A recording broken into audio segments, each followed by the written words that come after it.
如果你揀錯咗，每日你都會覺得唔舒服噶啦。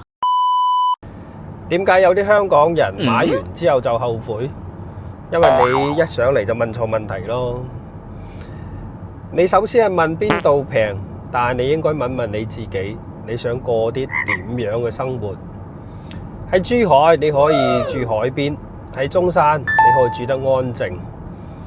但係如果你揀錯咗，每日你都會覺得唔舒服噶啦。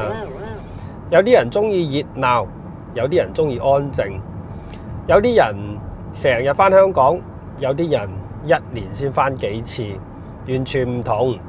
所以咧，第一步我從來都唔係先帶你睇樓，係先睇清楚你係邊種人。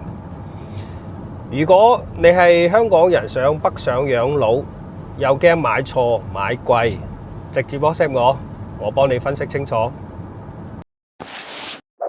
記得關注再走哦。